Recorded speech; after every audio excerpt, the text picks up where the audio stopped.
All right. Well, Mark is back here at the Football Lounge.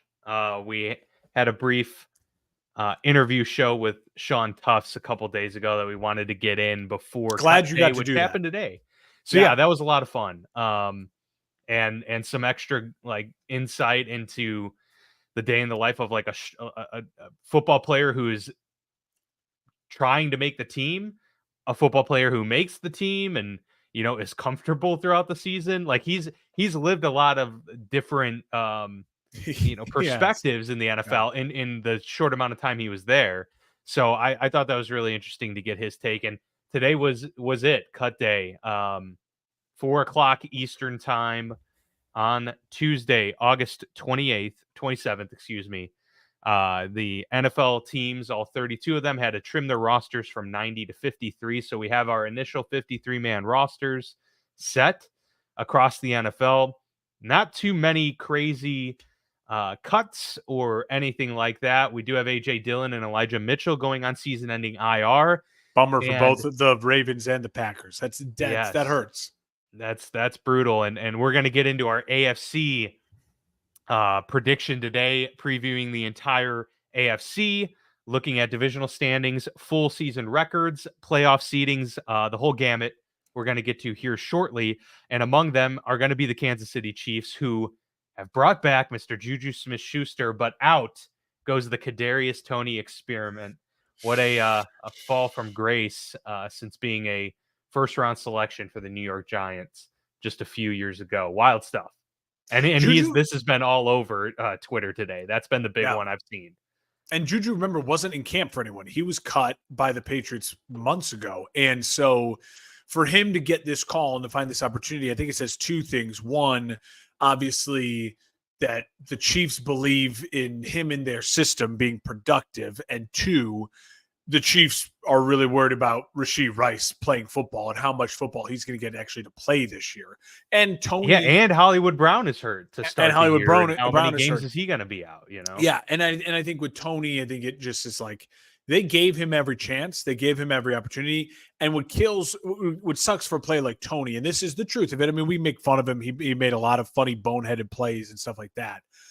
But what really does suck is like if you 10 years ago were a first-round talent who had to fall from grace but were picked up by the Patriots, it felt like, oh, you could rehab your career, right? And then if you left the Patriots, if they cut you, it's like, yeah, your career's over. And the Chiefs are now that team, right? So if you can't make it with the Chiefs as an offensive talent, it's especially in that wide receiver room. I mean, you mentioned it. Yeah. There was a lot of opportunity for Kadarius Toney. Yeah. I mean, they were begging for him to be a viable candidate among that. It wouldn't shock me if he finds his way to play football this year, like on a roster, because teams have injuries. But he'll be a first guy to call type of thing. But I don't think it's shocking to anyone that Toney is out. I think a little shocking to me. I forgot about Juju. I'm like, all of a sudden they say Juju's name come back to KC. He had a good year. Was it 800 something yards, like 8 touchdown catches, something like that, and that got him the big contract with New England last offseason, which he only lasted one season in New England. So, Kansas City, his performance there got him paid. Now he's going back to Kansas City for nothing, but he still got the money and the bag. So a good situation for Juju Smith-Schuster. It is. I mean, he's at the point now. I mean, he's 27, and he's definitely fallen off the last couple of years in terms of productivity. And him and Chase Claypool. Like, 5 years ago, that was 4 years ago. That was an elite receiving core in the AFC, and now both those guys are barely relevant. Yeah, I mean, people forget too. Juju was 20 when he came into the league. He was a really young player his rookie year, and so he's been in the league 7 seasons already at 27 years old. And so, he does have a lot of wear and tear, and it's he's kind of having the Allen Robinson years now. Allen Robinson just got cut, and he just got cut. So, yeah, it's one of those things where you're just gonna be like a reliable kind of like check down, third down kind of guy, because the speed isn't there anymore. But injuries caught up with A-Rob. That's a bummer. They did. It was it's unfortunate to see what became of him. Because at his peak, he was extremely, extremely fun top 10 wide receiver. Yeah, with some bad quarterback play all throughout his career, and made himself into a really solid player. But yeah, well, enough of those initial housekeeping items. Let's get to it. Our AFC predictions for the 2024 season.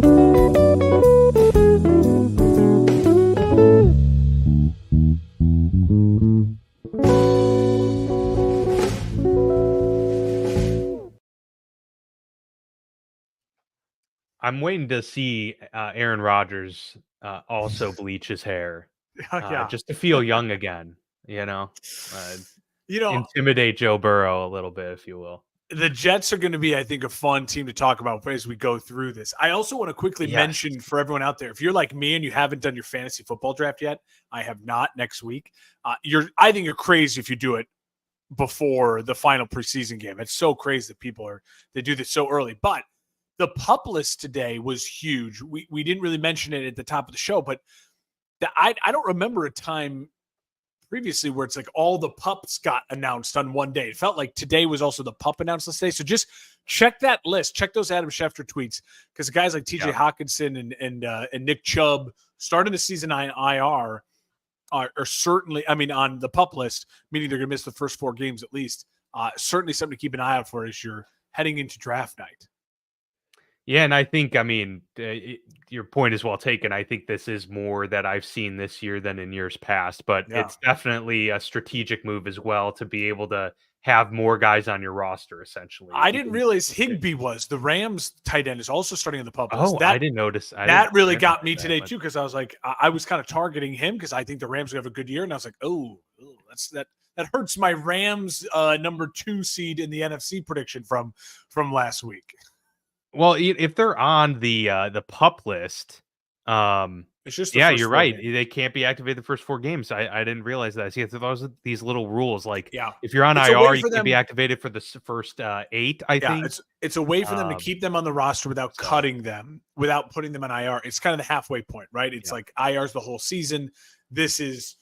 Hey, we need just some more time for these guys. So they also have IR designated to returns. It's there's nuances to get guys playing time. So we'll jump into it, but it is something to think about. You know what I mean? You're some key players. I think it was Odell Beckham Jr., maybe with the Dolphins too, even. So maybe that affects the Dolphins record here as we get into it.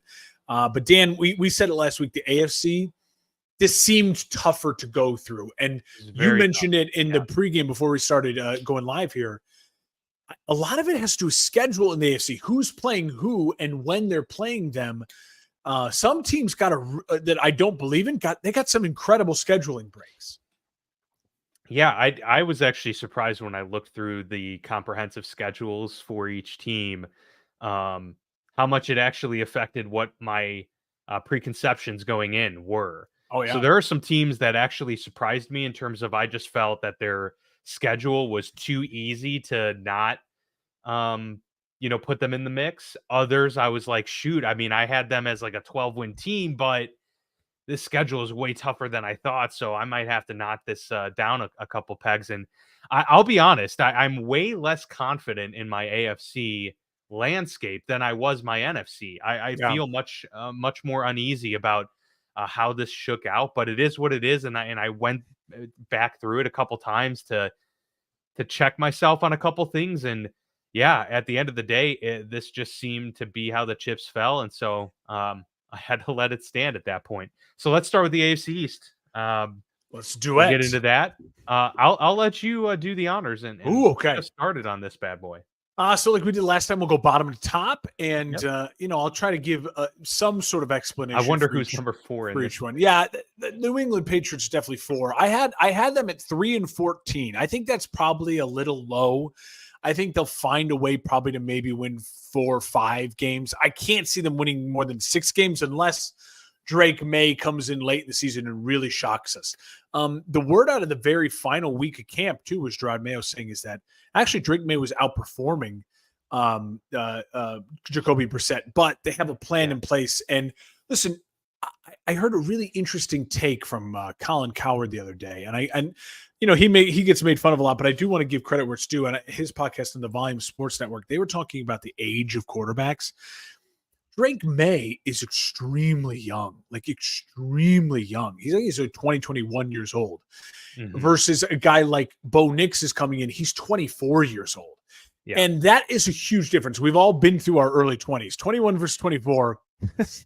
4 years when you're that young is a huge age difference. And also just game experience, life experience. I think Drake May, the best thing for him is to sit as long as humanly possible. I hope the Patriots stay strong. I don't care if they're 0-7. Stay strong. Don't throw Drake May into an 0-7 game. Ride this out, because I think Drake May's got a really, really big, huge upside if his confidence isn't shaken, if the young kid can really grow and develop. So I have the Patriots at 3-14 on the low end. I think a lot of that ended up, as I look back at their schedule, being like, oh, I kind of want this team to have an extra win. So they put the Patriots, oh yeah, just make sure they beat the Patriots. You know what I mean? Yeah. Ended up that way for me. But they're the only team in the AFC that I truly think could be a disaster. Like, they really could be a 3-win team picking number 1 overall. I don't really see any other team in the AFC, barring major injury, as like oh man, they are bottom of the barrel 3-win team picking first. It's a really competitive conference beyond the Patriots. I have the Dolphins at number 3, and I have them in 8-9. And Dan, I don't even want to talk about the first couple games of the Dolphins. All I want to talk about is Thanksgiving on. It is a tough schedule for the Dolphins Thanksgiving on, and we know that's when the weather gets cold. We know that's when Tua is at his worst. And Tua's got the big contract. He's got at Green Bay, and that is Thanksgiving night. That's a loss. You then host the Jets in Miami. Weather won't be a factor. I like the Jets defensive line against a very shaky Dolphins offensive line. I feel like that's a loss. Then it's all right, hey, let's recoup. We're indoors, we're on the road, but you're at Houston, the Texans, a very good Houston Texans team with a better quarterback than Tua, and I think that's a loss. I think there's a 3-game losing streak, and then don't worry, they go back home in December, but they play the Niners. So that's a really incredibly tough 4-game stretch. And then you say to yourself, okay, it's got to get easier to end the season, right? Nope. At the Browns on Sunday night. So you're talking about December 29th evening in Cleveland. It's going to be cold. It's going to be wet. It's going to be snowy. Yep. It's going to be awful. And then they end the season in New York at the Jets. And if they're both around 9 wins, 8-9 wins, that's going to be maybe the flex into the evening primetime game. A 6-game stretch at the end of the year for the Dolphins that could be absolutely brutal. And so saying that, I think it's crucial for the Dolphins to get off to a hot start in September, and it's possible for them. They have the Jags, the Bills, the Seahawks, the Titans, the Patriots in their first 5 games. Could they find a way to get 3 out of the 5? I think they could. I think they need to find a way to get 4 or 5 out of 5 if they want to have a chance to win the playoffs, because the final 5-6 games for them is just brutal. And I don't trust Tua in the cold. I refuse to trust it till I see it. So that's why I have the Dolphins at 8-9. Dolphins fans, come at me, but that's why I have you at 8-9.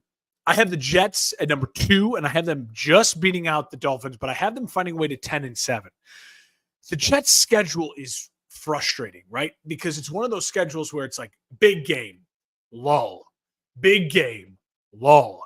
And so when you're going through it, you say to yourself, all right, well, do they lose the big game, but then they win the games they're supposed to, or do they win the big game and then it's like a trap game because they're looking ahead to the next game? You know what I mean? You fall into a lot of those with the Jets. Also, the hardest thing for us, obviously, to do is, what is Aaron Rodgers going to be? The last time Aaron Rodgers was playing at an MVP level, we're talking 3 years ago, because it wasn't last year he was injured. The year before, they lost to the Lions and they missed the playoffs. And the year before that, he was an MVP, but then lost to the Niners at home in the playoffs. So it's been 3 calendar years and a major injury since then. I also think there are times in the Jets schedule, they have a couple breaks where Aaron won't need to be carried. When you're playing the Patriots, it should be a Breece Hall show. This Jets offensive line is drastically improved. Very good defensive front. So I think they're going to play into Robert Saleh's type of football. Run the ball, control the game. Also, remember, Aaron and Nathaniel Hackett, the last time they were together when Green Bay missed the playoffs when that loss to Detroit, and then the year before where he did win an MVP with Nathaniel Hackett, he and Nathaniel Hackett had a really slow pace offense. Aaron is not one of the reasons Aaron struggled with Matt LaFleur at the end is Matt LaFleur is like Sean McVay and Kyle Shanahan. He wants motion. He wants guys. He wants to see what the defense is doing. Aaron's the opposite. Aaron's a little bit more like methodical. I just want to get you set up. I want to have my guy beat you one-on-one because I can fit the ball into a window that no other quarterback can fit into. So I think you're going to see a slow, methodical Jets offense. It's really based off the run. I think that serves them well in the games that they're favored in. But I think they're obviously playing in a couple huge primetime games against some tough teams. I don't think the Jets are going to be a 12-win team. I think 10 is their ceiling. I have them hitting their ceiling mainly because I just feel like an Aaron Rodgers run is everything that we in the NFL media world we need, we want, and we need, and I think it can happen. A lot based too off just the talent on the roster, and Robert Saleh has to get it done. His head coaching career is on the line. I do have the Bills winning the division like I did last year. Unlike you, I continue to believe in the Buffalo Bills. I have the Bills at 12-5 winning the division. So let me talk you through the Buffalo Bills here really quickly. I obviously believe in Josh Allen. I think Stephon Diggs is addition by subtraction. And what I mean by that is look at what Patrick Mahomes did the year after he lost Tyreek Hill. They won the Super Bowl, and then they won the Super Bowl again. I'm not saying the Bills are going to win the Super Bowl. Don't put those words into my mouth. But what I am saying is Josh Allen benefited from Tyreek Hill when Josh Allen was from Stephon Diggs when he was a young player, right? Those first 2 years, it helped him right the ship. And the last 2 years, it felt very much like Diggs was just a problem. It was get me the ball, get me the ball, get me the ball. And let's be honest, Diggs is getting older, and he's not separating the way he used to. He's still a great route runner. He's still going to be, I think, great for C.J. Stroud in that offense. But I actually think this Buffalo Bills offense now is going to just be more. Josh Allen gets to spread the ball. Dalton Kincaid, Shakir. They have a wide receiver core that's a really solid wide receiver core that's not going to be in Josh Allen's ear when he gets back to the huddle. And I think that's going to be huge for Josh Allen. I think you're going to see Dalton Kincaid have almost 1,000 yards receiving this year. I think they're going to feed it that way. I think you're going to see Josh Allen running the football a ton. I think Josh Allen's going to win the MVP because I think it's a great story. He lost his main weapon, but his stats are incredible. He finds a way to still win a really tough division. And I don't think it's out of the realm of possibilities for the Bills to get off to, while maybe a slow start, 3 of their first 4 games at Miami and then the Jags and the Ravens. But it does open up. The 3 games after that, Texans, Jets, Titans, and then a trip to Seattle, which is a winnable game. Then they get the Dolphins at home in November, so they should get a weather factor there, and then Colts. So they have a 5-game stretch there where I can see them going 4-1 to really right the ship. And then at the end of the year, the Patriots are 2 of their last 3. So if it comes down to it, Patriots, Jets, Patriots, I like the Bills more than the Jets. I like Josh Allen way more than I'd like anyone in New York. And so I think they could have a 3-game win streak maybe at 9-5 to end up 12-5 to sneak and win this division. I think it'll be close like last year. I think the Dolphins, the Bills, and the Jets will be battling through November. But I think you'll see a stretch where the Bills separate, get the lead, maybe a 4-1 stretch, a 5-0 win streak. And then you'll see Josh Allen late in bad football weather carry this team to a 12-5 record and get them the division. That's how I see it unfolding. All right. Well, yeah, I don't have too many gripes with that the lineup. Bills. Okay. All right. Yeah. Well, this is like my main thing I've been waiting to hear is what your thoughts on the Bills were. Yeah. Well, I just, I got to reverse course a little bit on Buffalo after seeing what they were able to do last year. Definitely, I'm still not. They're close to me to becoming the Dallas Cowboys. And I like the Bills more. Josh Allen is obviously much better than Dak Prescott, but overall, they are starting to make me think, are they just a very good regular season team always, but can't quite get themselves over the hump in the postseason? And I'm not picking the Bills to win the Super Bowl, by the way. And that's not what I'm saying. I get what you're saying. I value that 100%. Yeah. So I have the Patriots in the basement too. I have them at 5-12. I think their schedule is pretty tough. And so that was part of it. I do think Drake May is going to see playing time at some point early in the season. I think before Halloween. So I do think Right. that he'll get to play in October, if not even sooner. I mean, we'll see what happens with Jacoby Brissett's injury because he may have to play right out of the Oh, gate here. So I think he's talented, and I think they have Jalen Polk, and they got some young up and coming players. There's optimism in New England for the first time in several years, and so I think there's a chance for them to begin to right the ship. But at the same time, it's probably beneficial for them to just go 5-12 this year. They're not going to compete for the division, so at that point, paired with a fairly difficult schedule. I mean, even their non-conference games, they got to play the Bears, they got to play the Rams. I mean, shoot, that's not a great listing there. Then they have to play the AFC South, which a couple years ago wasn't a tough get, but now having to play the Jags, the Colts, the Texans, especially, is pretty tough. And the Titans, maybe Titans have we'll more see talent something than good. they have more talent Yeah, than the Patriots. exactly. So it's going to be a tough go for them this year, but 5-12. I feel that I kind of disagree with you. I actually think their floor is like around 5 games. I think with Oh, Gerard okay. Mayo having been there and a part of that culture, I don't think too much is going to change in New England from that aspect. And he brought younger assistants in. So, I think that they're going to play decent defense. I will say one quick thing about Gerard Mayo, though, that I'm not crazy about. But, the caveat here is I wasn't crazy about Dan Campbell's opening press conference, and that turned out all right. But the way he's handled this whole Drake May Jacoby Brissett thing is strange with the media. It's almost like he's caught off guard when he's being asked, and so he has this Yeah, I get you. he's kind of like twisting himself into a pretzel. And I'm like, dude, how did you not have a plan of how you were going to communicate what's happening? And it's very easy. I mean, he was in New England for all these years.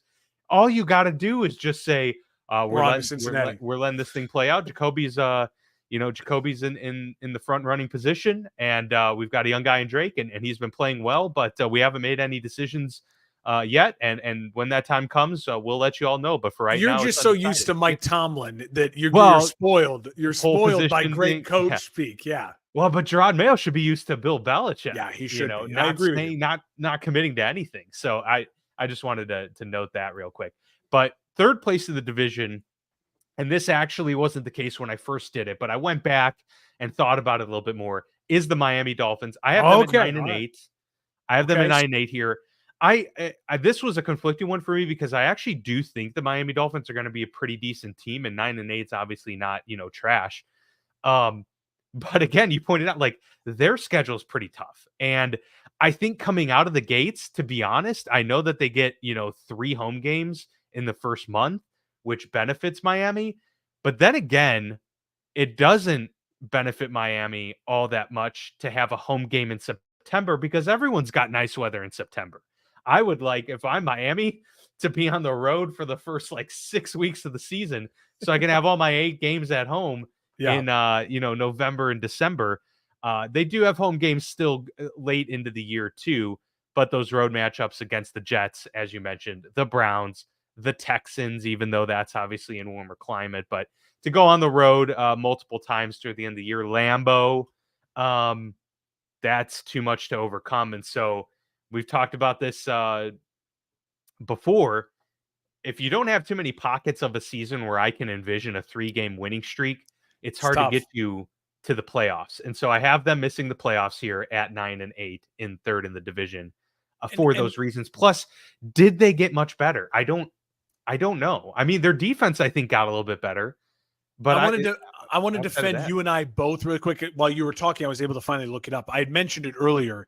PFF has the Miami Dolphins offensive line 25th out of the 32 teams.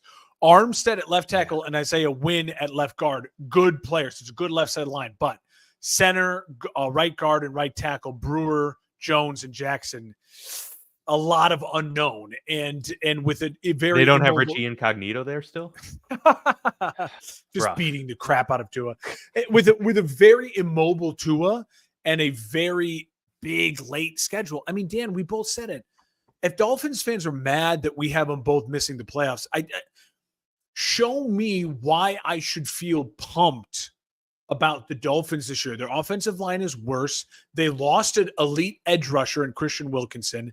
And all you did was spend money on your two wide receivers. Your one wide receiver you already have. You're already spending money on the other wide receiver. And you spent money on Tua. It's like, and all we saw at the end of the year, remember, the Dolphins had the division won. The only reason they were in Arrowhead in that horribly cold playoff game was because they fumbled the division late in the year in cold weather games. So it's like, we spent a lot of time last week with the Eagles. Like, the Eagles fumbled their way down the stretch.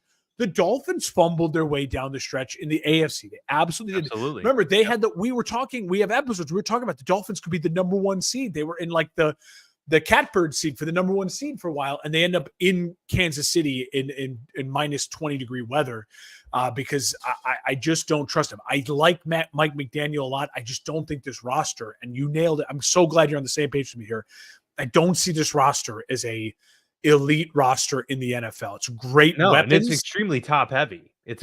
Top heavy. I mean, one Tyreek Hill injury away, one Devon Achane injury. Yeah. And where are they going? Where's this team going? They need everything to perform at peak to be able to get to that like 12-win, 13-win season. And that's a lot to ask. I mean, we're talking about them coming off a year in which their number one receiver almost had 2,000 yards receiving. How much more? That still wasn't good enough to win the division. And let's be honest, I think we both agree with the late schedules. I laid it out. This Dolphins team needs to find a way to start 7-2 or 8-1.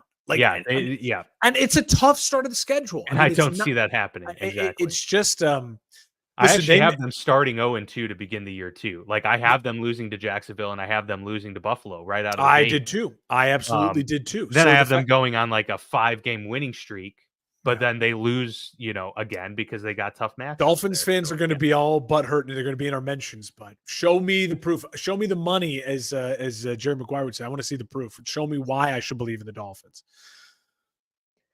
I do have the New York Jets in second place, and they did make the playoffs. I have them at 11-6, though. Okay, a win more than me. And I actually do feel a little bit more comfortable about the Jets.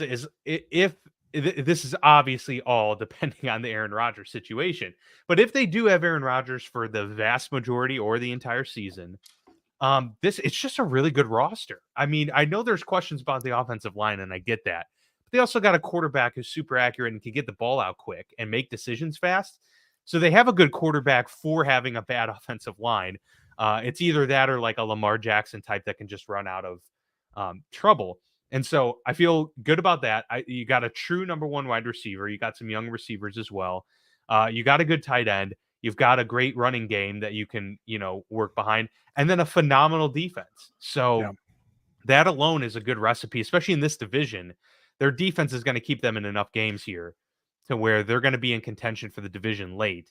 And I do have the Bills edging them out in the division, but with the same record. So a tiebreaker here, 11-6 for Buffalo too. Look, I still do hold the sentiments that I had last season in terms of I do question whether we've seen the best that Buffalo has to offer. The pendulum for me swung a little bit too far last year, into which case I was like, I think we're going to just see the start of the complete downfall. Yeah. And maybe that's not the case. And maybe that won't ever happen, but I also still don't see the ascension. And I don't know if this team got that much better. I mean, even though they did get rid of, target hogs, they're still like, you're going to rely on Keon Coleman to come through for you this year. Like, Khalil Shakir is going to have to probably be your number one wide receiver for a good portion of the season. How much does Dalton Kincaid become a part of this offense now? Can they lean on James Cook even more? Because I think they're going to have to. I don't think Josh Allen can continue to play hero ball to get this team over the hump. And their defense is just, in my view, slightly above average. And so there's a hill to climb. What record did you have? I'm making all of these negative cases about a team I have first in their division here. Yeah. But it's just pumping the brakes on the expectations. But I will concede, last year I was extremely wrong about Buffalo. I had them missing the playoffs. Obviously, that was way off. I'm not going to have them missing the playoffs again because Josh Allen is just that good, and Sean McDermott's a good head coach. but I'm not going to have this team winning 13 games until I see it. I'm not going to have them going to the Super Bowl until I can see them get past, adversity in the playoffs. So I think you agree with me though. The writing on the wall is there for Josh Allen to win his MVP this year, right? Like it's like who's he got with who if he wins this division and he throws, because he had 35 plus touchdowns last year, plus like 10 or 15 rushing. I mean, like the numbers are there for Josh Allen to be like, he's doing it when he's got no help, like type of thing. Yeah. Can I also say it is set up for him for sure? I want to propose this to you. And I think I'm going to do I might do a deeper dive into this coming on up, but I find Aaron Rodgers, this is a really fascinating season for him. We think of Brett Favre's career ending kind of on a high note. We forget that his career really ended with a sack on the frozen field of the Minnesota Golden Gophers when the Viking Stadium had a hole ripped in it before they got that beautiful brand new bank stadium that they're in. It's like glass that kills all the birds. And that Viking season ended late in the season, and he was injured and then retired. Now, the year before that, it was the NFC Championship game in the pick, and they were 12-4, and they were incredible. And that's really what we think of Brett Favre's career ending, right? Like, you think of this like, dude, Brett was great till the end, and he almost got him in the Super Bowl. And Aaron's career right now is, the Packers ended weird, and it was ugly, and then he injured himself. And Aaron, one thing we know about Aaron Rodgers, he likes to say a lot. I don't know if we know a lot about Aaron. I think we know that Aaron is conscious of where he is in the pecking order. Ranks. Yeah. And absolutely. Aaron absolutely knows the one Super Bowl is a problem. And I think Aaron absolutely, kind of like LeBron James, they're very similar in this way. LeBron is always thinking legacy, right? This Olympics team was big for LeBron's legacy because he gets the moments of him and Steph. But he was the MVP of the whole tournament. Like him and KD, but he was the MVP of the whole tournament. And LeBron was great. He was the best player, I think, at Team USA at the Olympics. But Aaron, they're very aware of where they file. And Aaron, I think, knows that a Super Bowl is probably unlikely. What can help Aaron's legacy? Getting the Jets to end the playoff drought, but also he's about, if he throws for, I think it's like 4,400 yards, he becomes 6 all time. He jumps from 9 to 6, passing Phillip Rivers. Yeah, and then he's only like 1,000 yards behind Big Ben for 5th all time. And so Aaron, I think in his mind is thinking 2 really productive years. If I can have 2 really productive years with the Jets and make the playoffs both years, even if I don't win a Super Bowl, it can be like the Brett Favre ending, right? Where it's like, dude, 40-year-old Aaron Rodgers was throwing for 4,500 yards. And if Aaron can have 8,000 yards, and I think it's like 60 touchdowns over the next 2 years, he ends up 5th all-time passing and then like 4th all-time touchdowns. So I think that really matters to Aaron. So while I said earlier the Jets are going to have a slow, methodical offense feeding Breece Hall, I expect Aaron Rodgers to find a way to go for 4,000 yards, close to 25 to 32 touchdowns like that, knowing that if he does that, he sets himself up for one more year of basically that production, and it solidifies him statistically as top 5 in both categories. When you add in all of he doesn't throw interceptions, it makes his numbers career-wise look really, really well. I think this is a 2-year exit plan for Aaron Rodgers. I think he was hoping it started last year. And I think that's why he has rehabbed and worked so hard to get back, because he knows he still has now 2 years of work to do because he missed last year. And he knew, I think, when leaving Green Bay, he has 2 years of work he needs to put in to be where Aaron wants to be, to at least feel comfortable in that world. Hey, John Cozen! Shout out to Cozen with some colorful commentary. Hey, yeah, we couldn't leave the AFC East without giving the shout out. I also like this one too. So I love our guy. Listen, Cozen, this is where we're at. This is the new studio. But I think you were with me on that, right? Like that makes sense. No, yeah. I'm not crazy for thinking that. No, I totally agree with you. I just think Aaron will probably just shoot to throw for 8,000 yards this season and cut that in half just get it all out of the way this Well, he year. needs Devontae Adams. They need to make that Devontae Adams trade quickly then in the season. All right, we got to move on. We're 35 minutes into this thing and only through one division. We got to It's a speed this spicy bad boy division. up. All right, AFC South. I'll start us off on this one. Go for We'll it. go round robin. If that even makes sense. I don't even know if that makes sense. Who cares? The Tennessee Titans come in fourth place in this division. And I actually think the Tennessee Titans are going to be a decent team, but yet again, I only have them winning 5 games. So that's pretty rough. But they were one where I was like, dude, this is a tough road for Tennessee. And I think Will Levis is going to have like a year that he instills confidence in the coaching staff that, this is the guy we can ride with for a little while here. I do believe that. I just think roster-wise, it's a little bit tough. We don't know much about the head coaching situation, Brian Callahan. I don't know, if he's good or not. We just don't know much about him. Yeah. I think they're going to change offensively a lot. I think they're going to throw the ball a ton.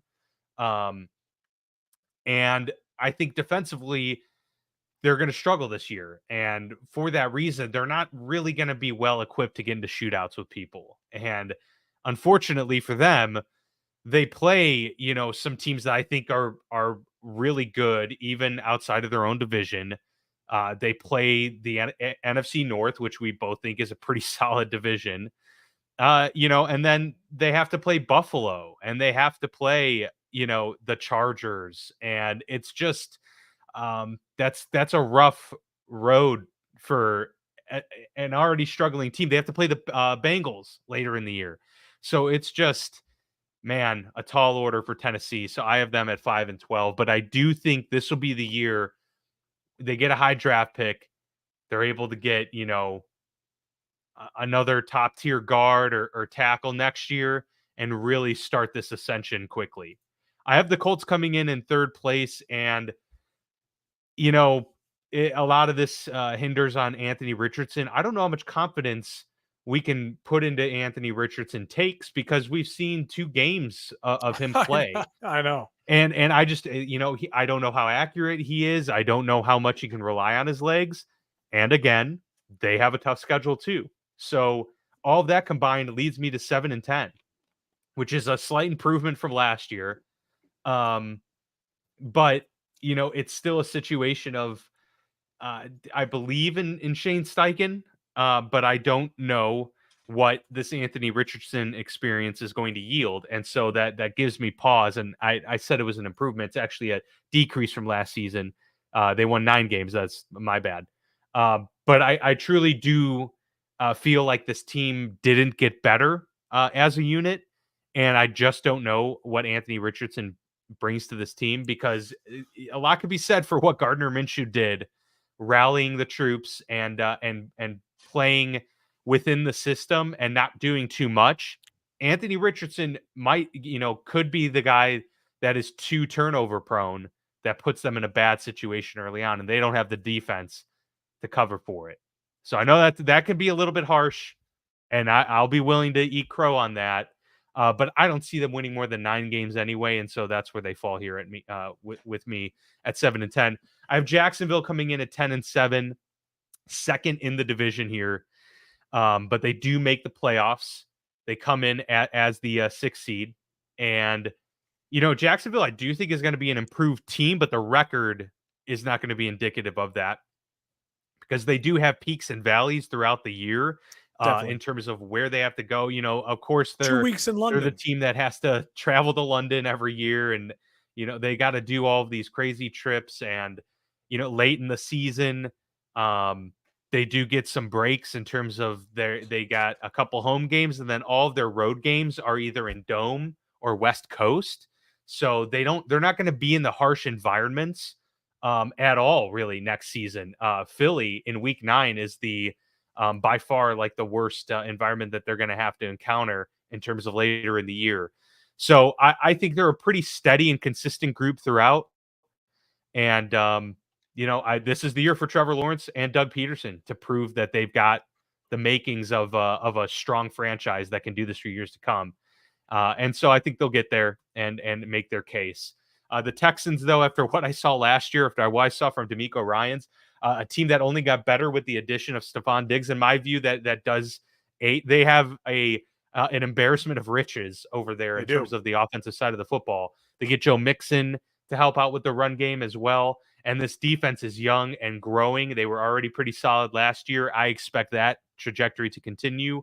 But they're at 10-7 too. So it's a tight race I have for the AFC South here. But they have the tiebreaker over the Jags in this situation and take the division at 10-7. Both of them 4-2 in division play as well. So this, I think, is going to be a fascinating fight throughout the year. I'm excited to see how CJ Stroud answers the call of being, the offensive rookie of the year and having the defensive rookie of the year on the other side and Will Anderson. Now you got to come back and prove it again. I will say I have them starting the year really strong. I have them starting 4-0. And then Sunday night, week 2. That could be an L. L. I know. I got them beating your Bears, my man. That's all right. I have the Bears winning week 1 though. So there you go. Well, thank me too. So they're 1-1. They're 500 to start Caleb Williams' career. But I'll take it. Yeah. So I think that gives them a strong foundation to springboard themselves into the year. And then the schedule, they have some favorable, setups outside of that Chiefs Ravens back to back late in December. Tough.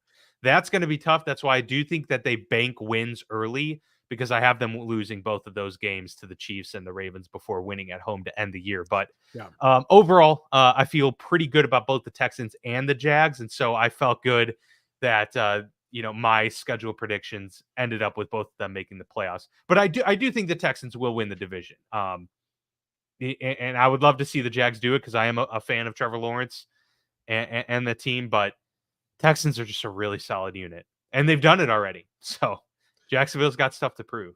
You and I there needs to be a study done on our brains when we die. I have the Titans at 6-11. So 1 win off. Right. I'm with you. Vegas has the over under at 6.5, by the way. So if you really, you should hammer the under if you're that confident.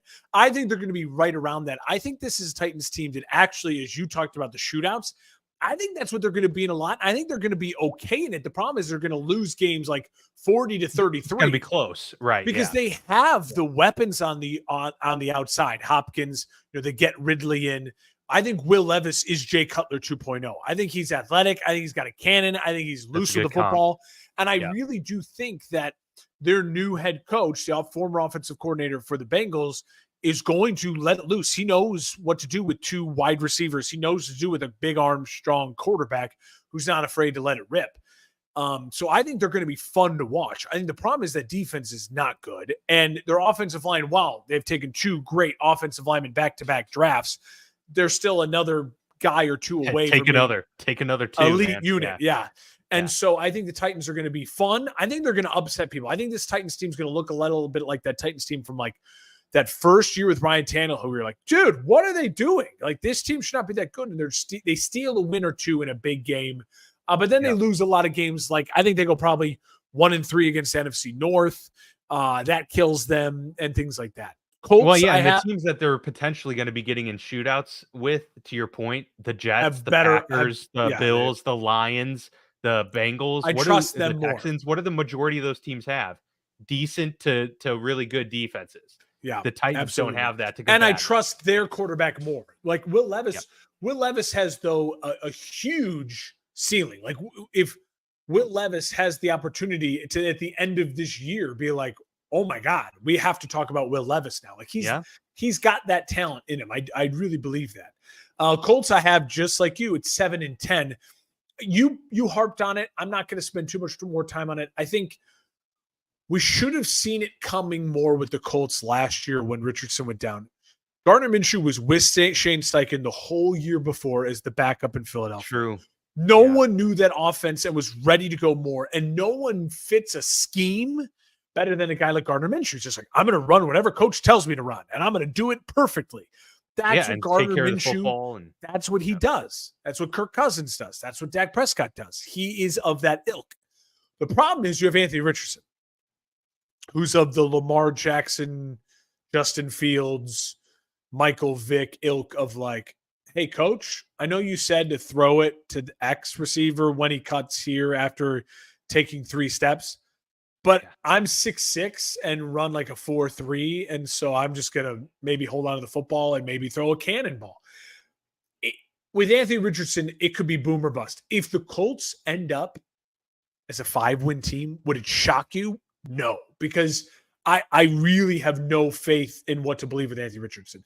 If they end up a 9-10 win team and sneak into the playoffs, would it shock me? Absolutely not, because I think he has got that type of potential. He is a star in the making if he could put all the pieces around him with a great young offensive coach. So where did I put him? Right in the middle, 7-10. And it could be 9 wins, it could be 5 wins. I'll go 7-10. I have two teams. But does this, in your mind, this doesn't reflect on Steichen at all, correct? Like, No, you're I think you're still feeling confident about Steichen after that, and you're we not really learned putting everything it we on him. needed to know about Shane Steichen last year. He can coach offense. What we're learning now is a little bit like, hey, we know that Kyle Shanahan can coach offense. And Trey Lance was the 3rd overall pick, and now he's a backup throwing 5 picks in the 4th preseason game. Yeah. So I'm not saying Anthony Richardson is Trey Lance. But what I am saying is we don't know anything really truly about Anthony Richardson as far as a long-term. We saw pops. We saw incredible pops. Yeah. We saw pops from We Trey saw Lance. those from Will Levis, you know. Yeah, we saw those from Will Levis. So I'm gonna hedge my bet. I would not touch the over/under win total on the Colts at all in Vegas. I have two teams like you tied with the same record like you at the top of the division. I have them both a 1 win more though. I have them both at 11-6, the Texans and the Jags. Okay. But I have the Texans, the 2nd seed, and the Jags as the 1 seed. And so I think it comes down to the fact that again, not 1 seed, but not the number 1 one overall seed, but the one in their division. I think for me, like you nailed it on both the analysis of both these teams. I think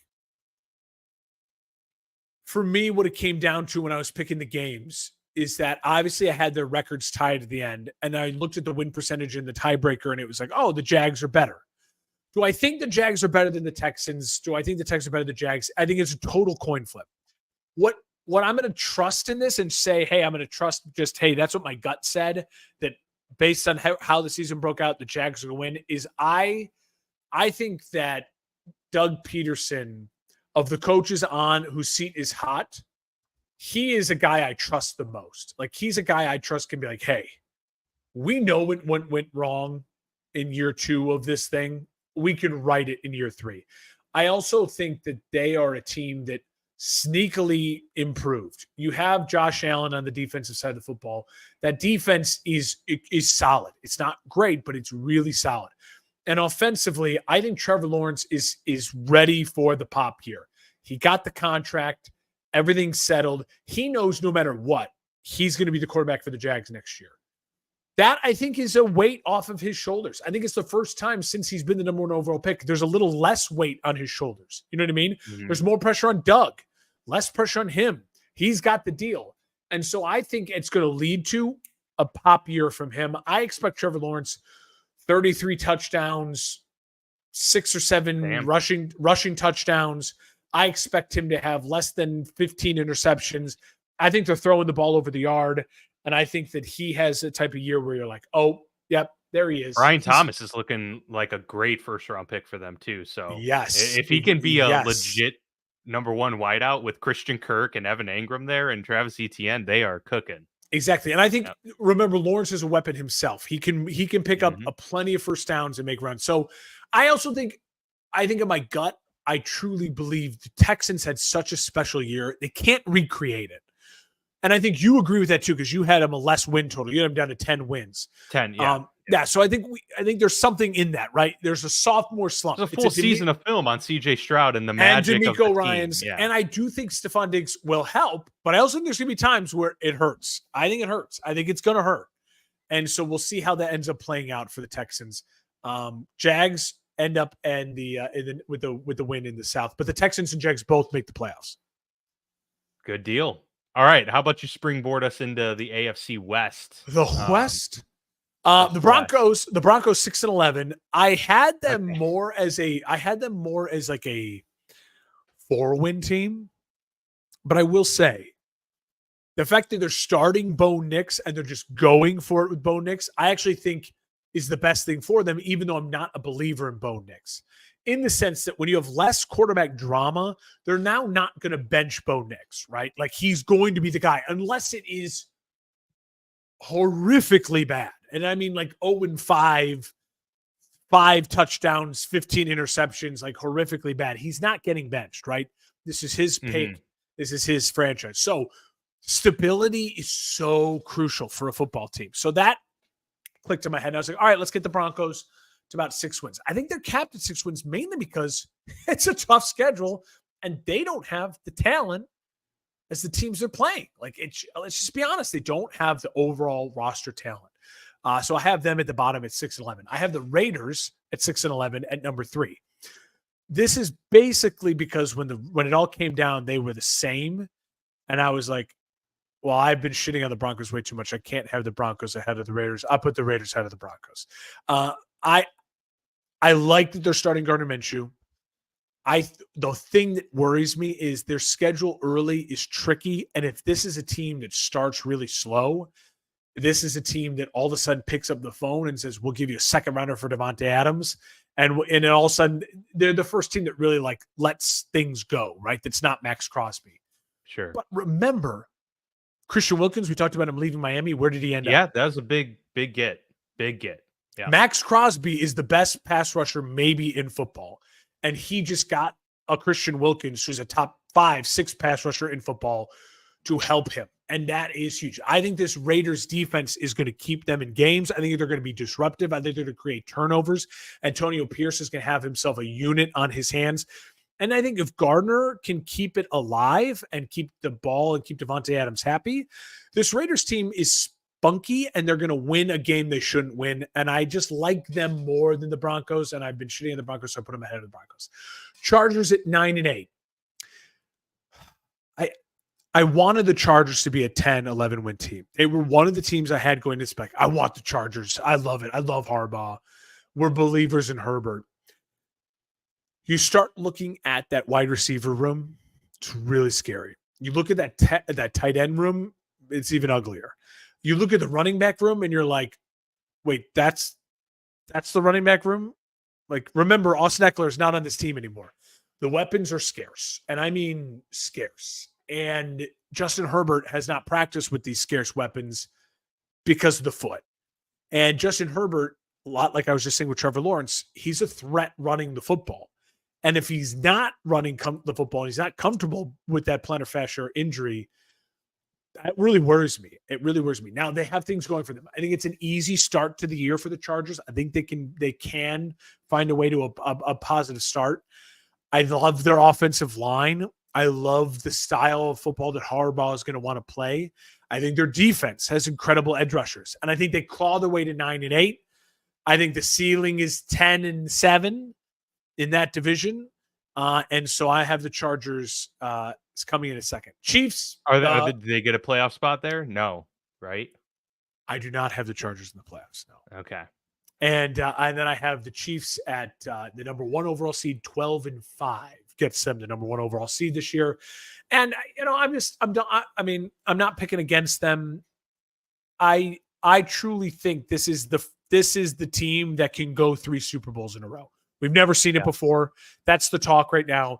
And I truly believe that they can do it. If in 7-8 months from now, we're talking about history, it makes sense because Mahomes, I think Kelsey, the thing I will say about Kelsey is that I don't think he's going to have as big of a year. I think they're going to try to rest Kelsey. You saw how crucial he was. Remember, he was banged up a lot last year. Yeah. And they made sure at the end of the year, as long as Kelsey's healthy for the playoffs, and he was magnificent and he was electric. So I think it's a Chiefs team that could hit some up and downs, but I think late in the year, they always find their stride. And then they're going to find a way to win that division, get to 12 wins, get the number 1 overall seed, and I think march their way towards NFL immortality. Well, damn it, Mark. We're 3 for 3 and in our AFC picks. I actually thought we're going to have a lot more variety. I wanted the Chargers. I wanted the Chargers so bad. Me too. I wanted to have them make the playoffs as well, but I just can't. I can't do it. My prediction either. So yeah, I have the Broncos at 5-12 for many of the reasons that you said. So I have them one game fewer. I just I know nothing about Bo Nix. I don't have the confidence that Sean Payton is the magician that his legacy has somehow built him up to be. I think he's really good. I just think people build him up to be this like complete pioneer in the NFL, and I don't know. It's yet to be seen for me in terms of anything outside of a few season windows with one of the greatest quarterbacks of all time. So does Bo Nix have it? Maybe. I don't think their roster is remotely good enough for them to compete this year.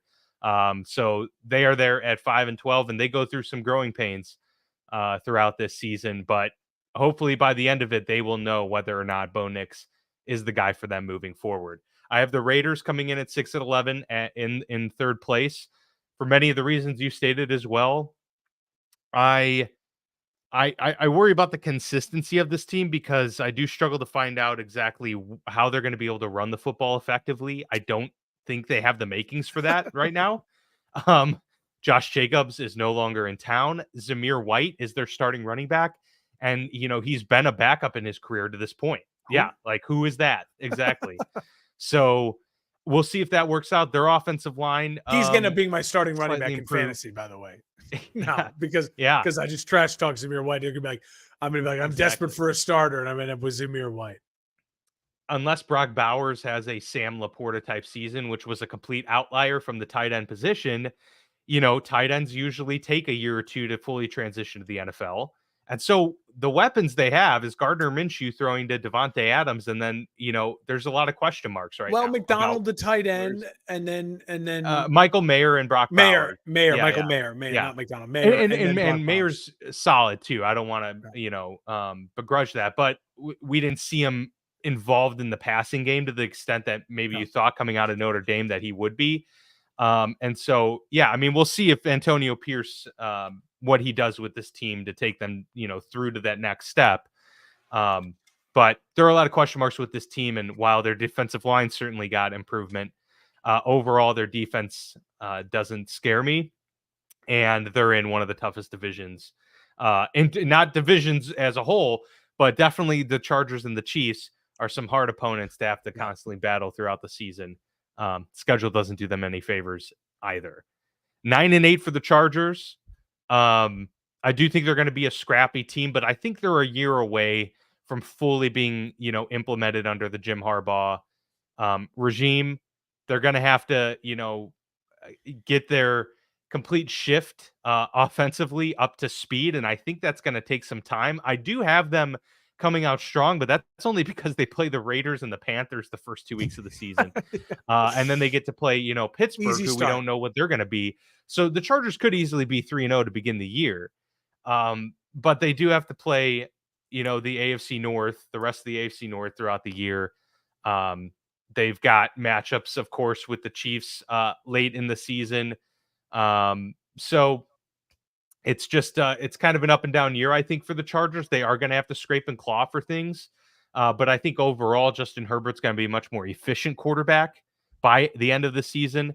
And I think this team will certainly be sitting pretty. Of course, they want to be in the playoffs. I would like to see them in the playoffs too. But I have them just on the outside looking in this time. I have the Chiefs at 13-4. Ooh, okay. This is one of the best returning teams that I've ever seen in terms of not just coming back to defend their title, but they're coming back to defend back-to-back titles, and somehow this team got better. I mean, this team is scarier to me this year than they were even last year and the year before that. They added the fastest wide receiver in the draft.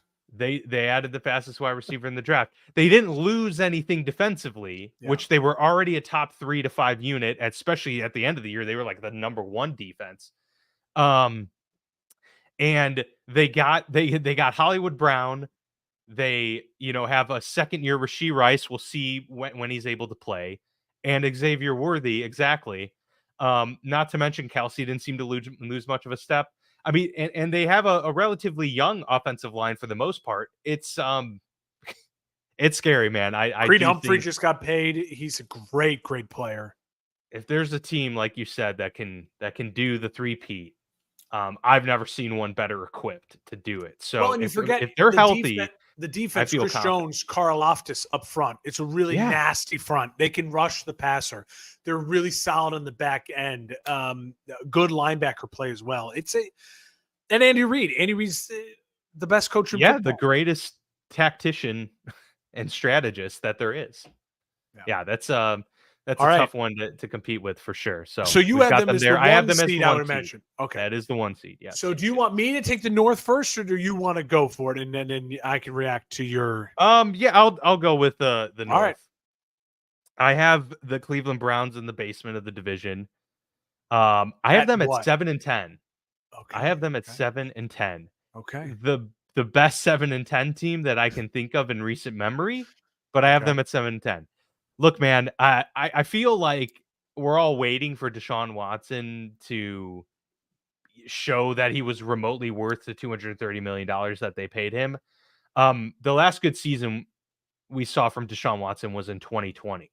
And I mean, for those who are bad at counting, that's 4 years. So I'm done betting on them getting a full season of production out of him, and I'm also done betting on him returning to form. At best, I see him as being a competent, slightly above average quarterback for this team. The biggest reason for the 7-10, in my view, is Nick Chubb might not play the whole season. He's certainly not going to play for the first 8 to 10 games of the year. I don't have much confidence in this running game. I don't think that they're going to have this Flacco magic that they were able to encapsulate last year.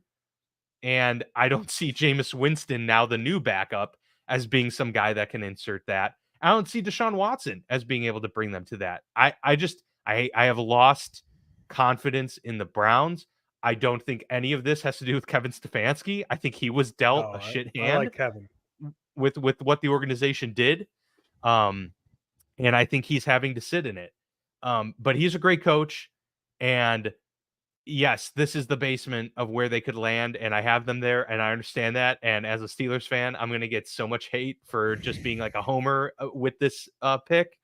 But I'll stand on it. I think the Browns are going to be just an average team. Amazing defense. They're going to be a great defense. That's going to keep them in a lot of games.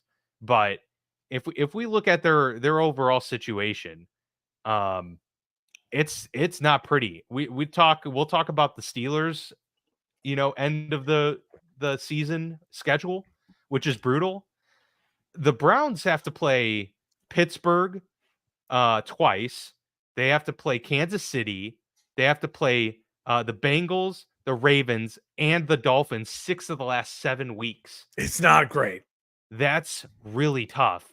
And not to mention, they still got to play the Bengals and Ravens back to back earlier in the season. Then they got to play the Eagles before that. Like this team they're going to have some trouble with this schedule, I think. So that brings me to third place. All right, Pittsburgh Steelers come in at third place in the division for me at 9-8. They missed the playoffs.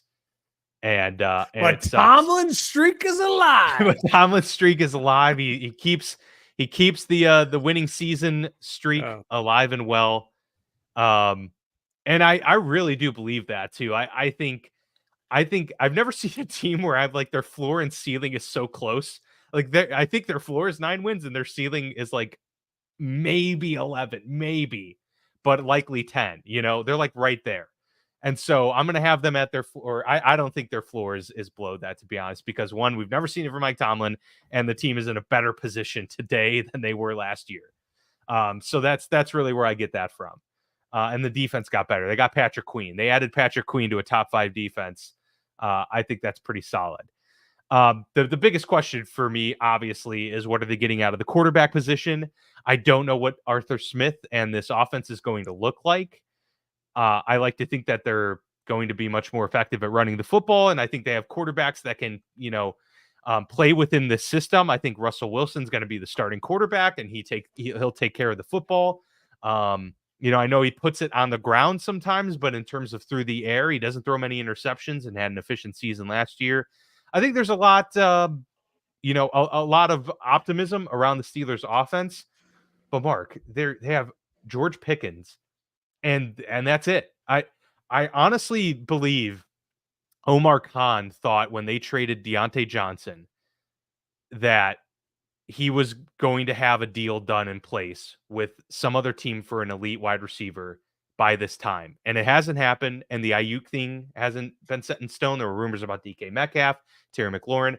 None of that panned out. And so now they are left with George Pickens and Van Jefferson and Calvin Austin and rookie Roman Wilson out of Michigan.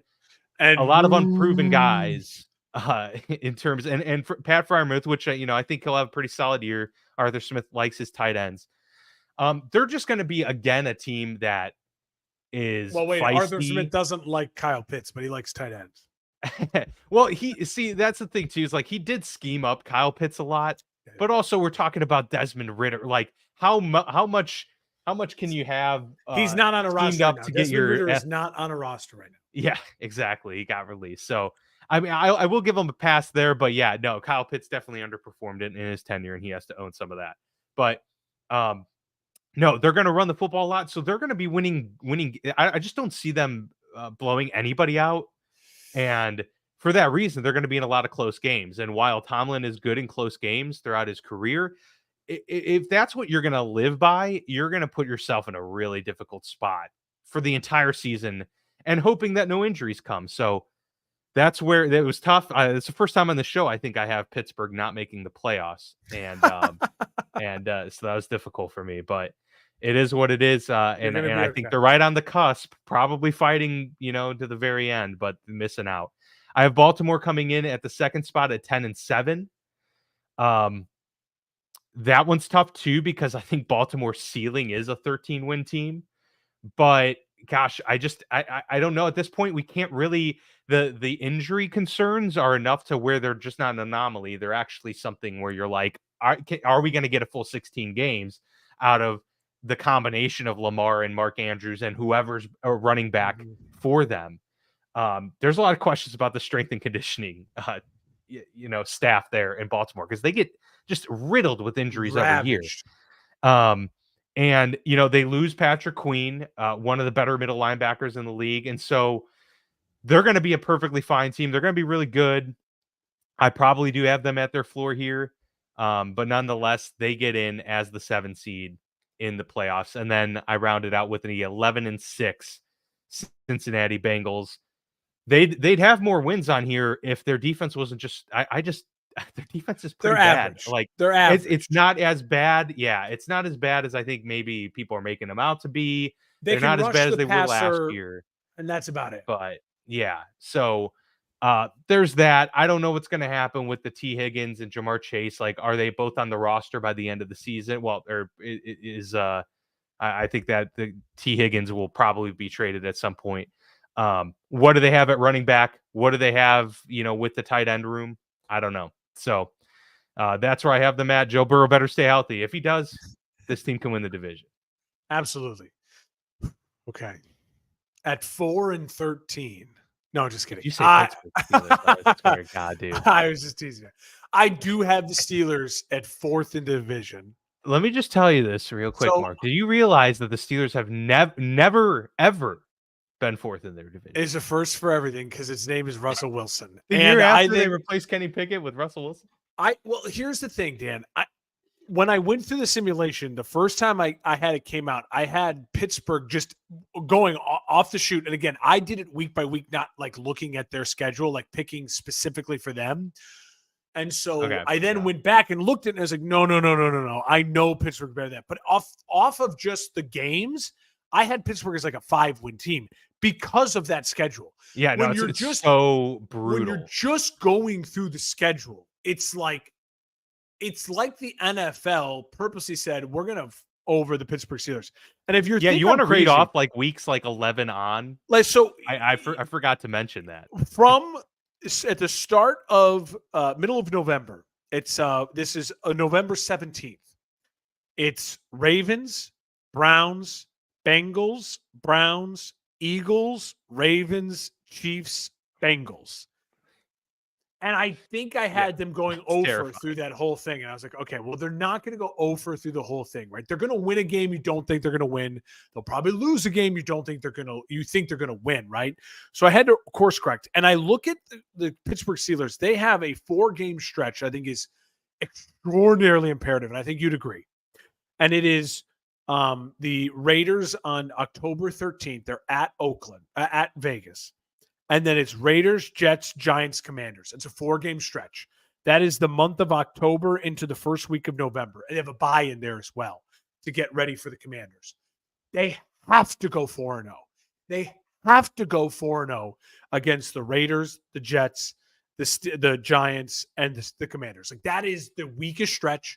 They've got to find a way, I don't care who's playing quarterback, for them to run the football and dominate with that defense, beat up Aaron Rodgers. The other games are winnable. Then you have to tell me, you have to convince me that they can beat the Cowboys at home on Sunday night. Maybe they can. I think the Chem and the Cowboys are very evenly matched. And then the beginning of the season stuff, I have no idea what I'm getting out of Atlanta. Atlanta's got, I think, equally as good of a roster as Pittsburgh, especially because they have such more offensive talent. I really think the Deontay Johnson trade is going to, you nailed it. The Pittsburgh, where is wide receiver number 2 or wide receiver number 1? Pickens is very good, but Pickens had the benefit of a burner on the other side of Deontay Johnson where you could not roll the safety over to Pickens every play because Deontay Johnson would just go deep and it would just make a move.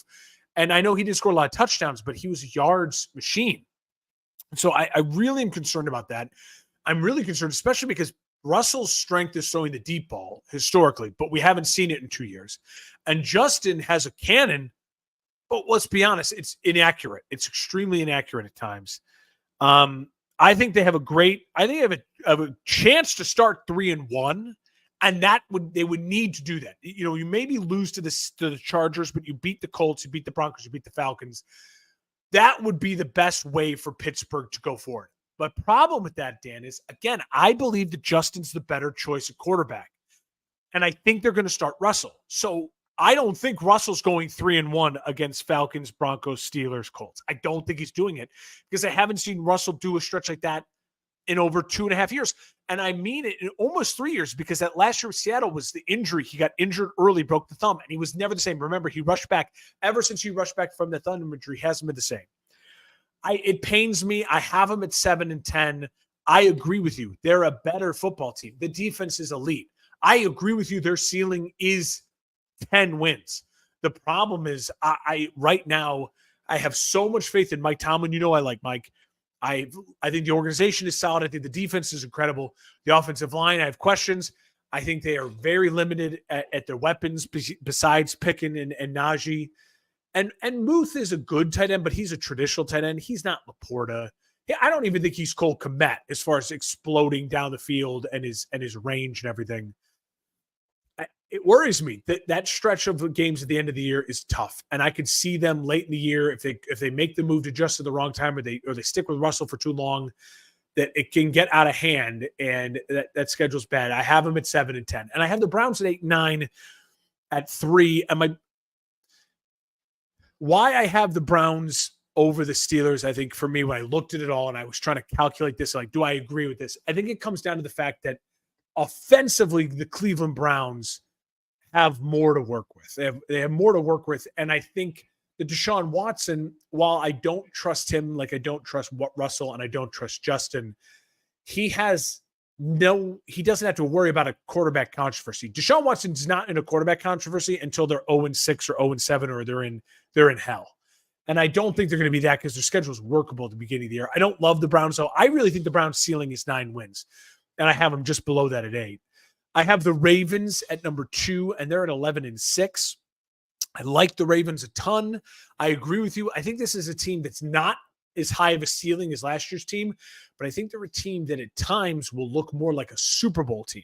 I actually think the Ravens' chances to Henry. Yes, I think the Ravens' chances to win the Super Bowl are actually higher this year, but their production offensively and their wins during the regular season is slightly down. I know that's crazy, but remember, September and October are not January and February. And I think the Ravens are really built for January and February. If if Lamar Jackson can finally get over the hump that he has and struggles in the biggest of games. And all I can say about Lamar is at least he's been there, right? He's been Yeah. in those big games. He's been in a couple of them. He hasn't played well, but he's been in them. So eventually you hope, like Peyton Manning, he's going to find his way. He's going to get his win. It might be this year. I think they could be the wild card team that it's like they could find their way into a AFC championship game, maybe even a Super Bowl if things break their way the right way. I'm with you. I have the Bengals winning the division.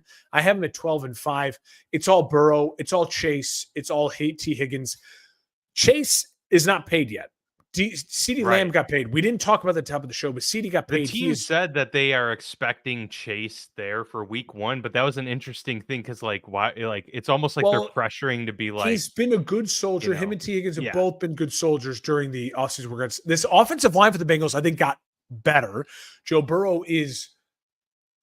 When Joe Burrow had to rehab the previous 2 times where he missed time in camp, because he didn't miss any camp time this year, which I think is really crucial. And the last time he didn't miss any camp time, he made it to the Super Bowl. But the previous 2 injuries, this is his 3rd big injury, but the previous 2 injuries were like, good God, like you need to become a human and then play football. This was a wrist injury. He physically, the rest of his body, 120% to go to start the year. And it was one little ligament in his wrist. Like shit happens. I don't. Like, it sucks, but it is what it is. I think Joe Burrow is going to be good to go. I think there's a Joe Burrow revenge tour. I think Joe Burrow's numbers are better than maybe everyone in the leagues this year. I just don't think he's an MVP. He's in the MVP running. I don't think he's an MVP winner, though, because the storyline of Allen doing close to the numbers and the wins with less talent is more intriguing for us as fans and writers. So, in conclusion, I have the number 1 overall seed is the Chiefs. The number 2 overall seed is the Bills. 3, the Bengals. 4, I go to the Jags. 5 is the Texans. 6 gets the Ravens. And 7 is the Jets. They sneak in, and Aaron Rodgers goes on this kind of rewriting history tour that he's been on. Really sucks. I think the Dolphins, the Chargers are right there. And then I think, again, Browns, Steelers, they're extremely close. Colts, extremely close. Could be really surprising teams. It would not shock me at all if I'm talking about the Browns, Steelers, or Colts in the playoffs. It wouldn't shock me at all. I think the only thing I know for sure is that the Dolphins and the Broncos and the Raiders are not making the playoffs. Like, that's the only thing I can on. And you feel that confident in the Dolphins missing? Oh no, sorry. Patriots, Broncos, okay, and Raiders. Patriots, Broncos, and Raiders are not making the playoffs. Yeah, and the Chiefs are going to win their division. Yep. No, we're in the same agreement. I have the Chiefs as the 1, Bills 2, Bengals 3, Texans 4, Jets 5, Jags 6, and the Baltimore Ravens as the 7th seed. So we have the same teams in the playoffs, just a little bit different order there. But overall, a lot of agreement in our AFC standings. So that was fun. Do we have anyone not make it? We have the same exact playoff teams, don't we? We have the same exact playoff lineup. So if I were to tell you, you have to make a change, what change would you make? What team would I remove? That's the key. I would remove the Jets. That's hard. Yeah, that's hard. I would probably remove. I think I would actually remove. Probably the Jags. I would probably. You go Jags. I would probably take the Jags over the Jets. To miss, and then I'd probably put Pittsburgh in, to be honest. Like I mean Pittsburgh's my 8th seed, so I have them right on the cusp there. I would eliminate the Jets and add the Chargers. I think late in the season the Chargers could really pile some wins together once Harbaugh gets everything going. Once they put everything together. Now, can I ask you at what? Really quickly on the Steelers, just talk it through me right now. If they are 7-10, like I predicted, how are they 7-10? How do the wheels fall off? How does Tomlin lose his streak? What is to you your biggest concern here, less than 10 days before the season kicks off, or about 10 days? Well, I think I legitimately feel pretty comfortable that Arthur Smith is going to call good games. He's a grown-up play caller. Yeah. So that aspect of it, I feel stable in. I don't know how great it's gonna be, but I don't think it's gonna be a complete disaster. So it really comes down to execution. How they do it is George Pickens gets hurt, and then they have zero receivers on the team. I mean, Van Jefferson is your number one receiver. That's a disaster. It's an absolute disaster. Um, or George Pickens is just effectively removed from games because defenses are somehow able to take him away, and the run game isn't working because offensive line injuries or they're not being cohesive enough. If this team can't run the football at a top 5 rate this year, it's gonna be a big problem because they have to. They have to be, and that's how they're gonna get George Pickens those deep balls. Yeah. Because Arthur Smith is amazing at dialing up play action pass, but to work with play action, you have to have the run actually be an effective tool. Remind me of the backup running back, the little guy. Jaylen Warren is really good. Warren, yeah. But he's hurt. He's hurt to start the year. He's got a hamstring. He'll probably be ready week 1, but not great to start the year with already because they became a really hamstring. Good 1-2 punch, Najee and Jaylen Warren. Yeah, at the end of the year. Legitimately, this offense, they could have the top rushing unit in the league. Like that is their ceiling. Najee can go for 1,100 yards and Jaylen Warren adds 800 on the ground. Like I could see that, and then they're going to need it. Going old school with it. But that's how they're going to lose. I think if Justin not having Fields, an effective run game. Who plays more? Who starts more games, Fields or Wilson? I think Russ starts more games this year, because I think the wheels have to fall off completely, and I think Russ is going to be effective enough at running this offense. That's going to be the tough thing. Is Russ will be, and people will be like, he's not the reason we're losing games. Yeah. He's not the reason we're winning games. That's killer. I think the problem with Justin, like I do like the idea of Justin more because he can give you that extra spark. Well, yeah, but I still do worry about. Yes, like I just worry about those game-breaking mistakes that I don't think even Russ now is going to be making, especially because I do think he's going to have support from a decent run game. So if they, so let me pose this: Russ starts against Atlanta. Yeah, they offense struggles. Maybe he doesn't throw a touchdown, throws one pick. He's like 13 of 26, 27. Atlanta holds them to rushing the ball. It just looks sloppy, and Atlanta wins at home. It's in Atlanta, right? It's in Atlanta, yeah. Atlanta wins at home, 24-10. Like, are you calming the waters with Steelers fans, or are you saying fuck it, throw Justin in? No, I'm calming the waters. I think you got to give them, because everything's so new. We got a lot of new pieces. We got a young offensive line. We got the Atlanta game. The Atlanta game's not the one you have to win early in the year. It's not the one you have to win. I feel like they should win it, but correct. Like it's not do or die. It's just a new coordinator, a new quarterback, a new line with two new starting linemen, and a completely new system. Like I think there's going to be plenty of excuses for why they lost 24-10 if that's the case. They go to Denver the next week, and you could have the excuse of playing in Denver. Like we haven't been at home yet this year. Russ revenge game. I think it's by the home game against the Chargers the following week 3. If we haven't seen anything by that time, if home Russ game, you're getting booed in front of your fans, and they're 0-3 after a Chargers loss.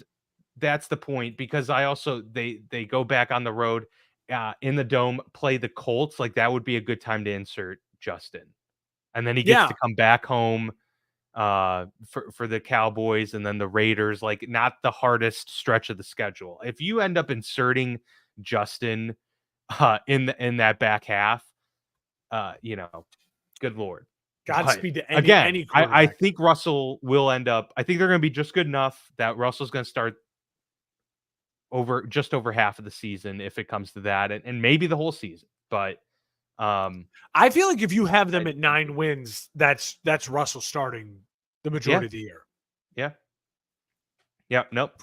I think that's I think they do just enough. I think Just Justin enough, starts. I think but not Justin enough. starts. I think Justin starts the majority of the year. I've lost all confidence in Russ. I also I'm like I totally welcome it because I feel like both quarterbacks are like so different in what they provide to the team that for our show and for content wise, I'm kind of hoping like it'd an be great. ugly blowout loss to the Denver Broncos. They're 0-2, and Russ looked horrible in his revenge game. And then it's just like, fuck it, throw Justin in. You gave Russell his revenge game. He sucked. Throw Justin Yeah, in. Let's just go crazy and have Justin rush for 1,200 yards with Najee Harris and Jalen Warren and just let's let it ride. for sure. I'm all about it. All for No, you're not. You want to start 2-0. It's okay. it. No, look, I'm for anything happening. It's almost like anarchy. Like, Yeah. dude, I just wanna see some stuff happen. I'm So sneaky if talking Russ is myself. doing well and playing well, then let's go. Let's let it ride. But I get you. I'm sneaky talking myself into the Bears starting 2-0 and beating the Texans Sunday Night Football. Like, in the whole world being like, that'd be pretty sweet. the whole world being like, Caleb Williams is insane. Like, he's him, and me being like, yeah, he's him. Yeah, well, and We it's beat- not out of the realm we of beat possibility either. And it's on Sunday night, prime time. Like, everyone's saying, can he be CJ Stroud? CJ Stroud was so good last year. Like, I'm so ready to like just Yeah, bite into that steak, and I'm ready to just like, let's go Sunday Night Football week 2. let's go. Let's go. Well, we got our 2 previews done. So we have our lineups. We'll be posting, the pictures of our 2 predictions, NFC, Yeah. AFC, out there on social media soon, so you all can review it and give us some of that feedback. But we're not going to be here at the early parts of next week, so still TBD on next week before the actual NFL season kicks off next Thursday. It's already we'll have here. something next week, but it probably won't be Monday or Tuesday. Yep. So we'll figure that out, and we'll be there. So just keep us on the radar. But until then, this has been the Football Lounge with Mark and Dan. We'll see you next time when football is just on the horizon.